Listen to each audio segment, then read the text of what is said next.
Granny game को आपने एक ना एक बार जरूर खेला होगा। इस गेम को खेलते समय आपने बहुत सी अजीब और मिस्टीरियस चीजें देखी होंगी, लेकिन ये सभी अजीब और मिस्टीरियस चीजें जिन्हें हम अनदेखा कर देते हैं, उनके पीछे छुपी होती है एक खतरनाक स्टोरी। जैसे कि ये स्केलेटन जो कि ग्रेनी के घर के सीवर वाली जगह पे जो कमरा बना है वहाँ पे देखने को मिलता है। आप में से काफी लोगों ने शायद इसे देखा भी होगा, और जब आपने पहली बार इस स्केलेटन को देखा होगा तो आपके माइंड में एक क्वेश्चन तो जरूर उठा होगा कि आखिर ये स्केलेटन है किसका। तो आओ वीरो, आज मैं तुम्हें बताने वाला हूँ इसी स्केलेटन की स्टोरी कि कैसे एक इंसान ग्रेनी के घर से निकलने की अपनी पूरी कोशिश करता है, लेकिन एंड में वो मारा जाता है और पीछे छोड़ जाता है तो कुछ निशानियां। वीडियो को स्टार्ट करते हैं।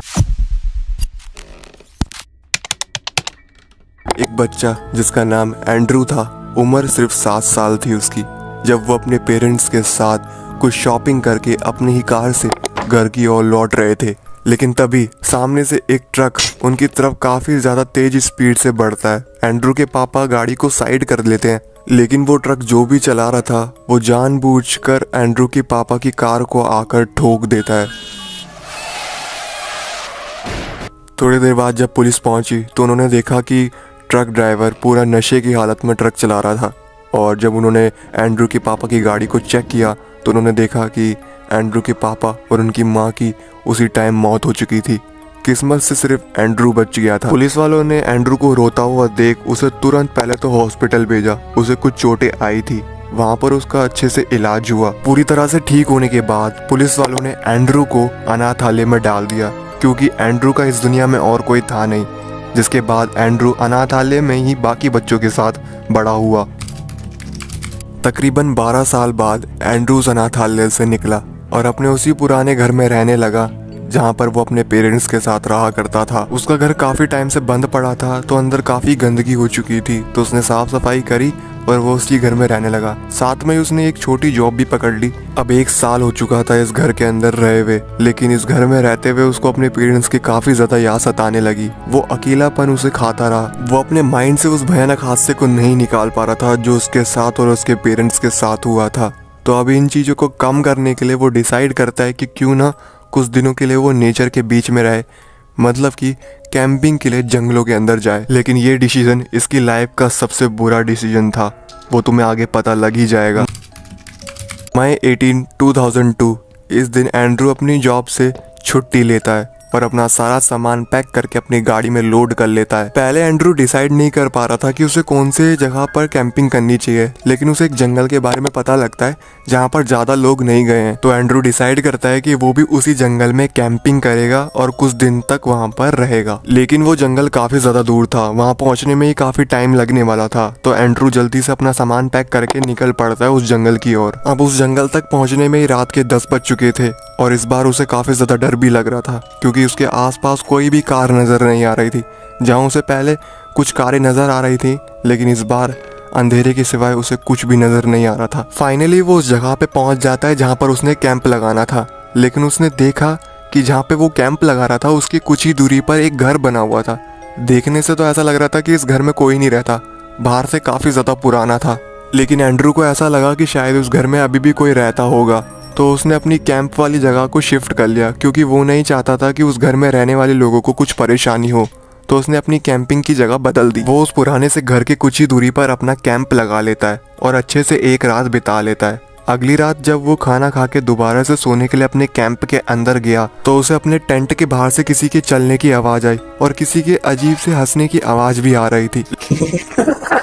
लेकिन एंड्रू ने इस चीज को इग्नोर किया और वो चुपचाप अपने टेंट में सो गया। जब वो सुबह उठा तो उसको बार बार उस रात का ख्याल आया जा रहा था कि क्या वो सब रियल था या उसका एक वहम था, लेकिन वो फिर भी इस चीज को इग्नोर करना ही बेहतर समझता है। जब दोबारा से रात के तकरीबन 8 बज जाते हैं, तब वो खाना पीना खा के आराम से अपने टेंट में ही बैठा हुआ होता है। तभी उसे दोबारा से किसी के बाहर से चलने की आवाज आती है और किसी के अजीब सी तरीके से हंसने की आवाज आती है।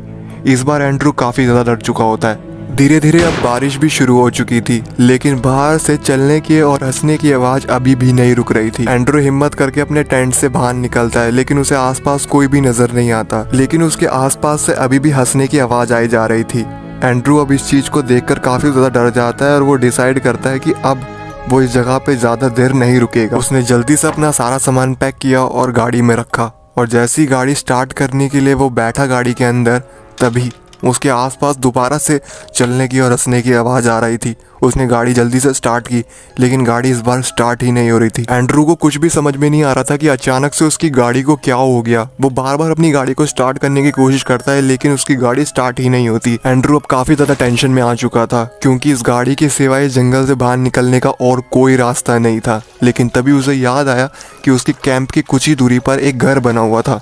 एंड्रू मदद मांगने के लिए उस पुराने से घर की ओर भागा, और जैसे ही उस पुराने से घर के पास पहुंचने के बाद उसने दरवाज़ा खटखटाया, लेकिन अंदर से कोई भी दरवाज़ा नहीं खोलता। एंड्रू बार बार उस घर का दरवाज़ा खटखटाता है, लेकिन तभी उसे अपने पीछे से किसी की हंसने की आवाज़ आती है।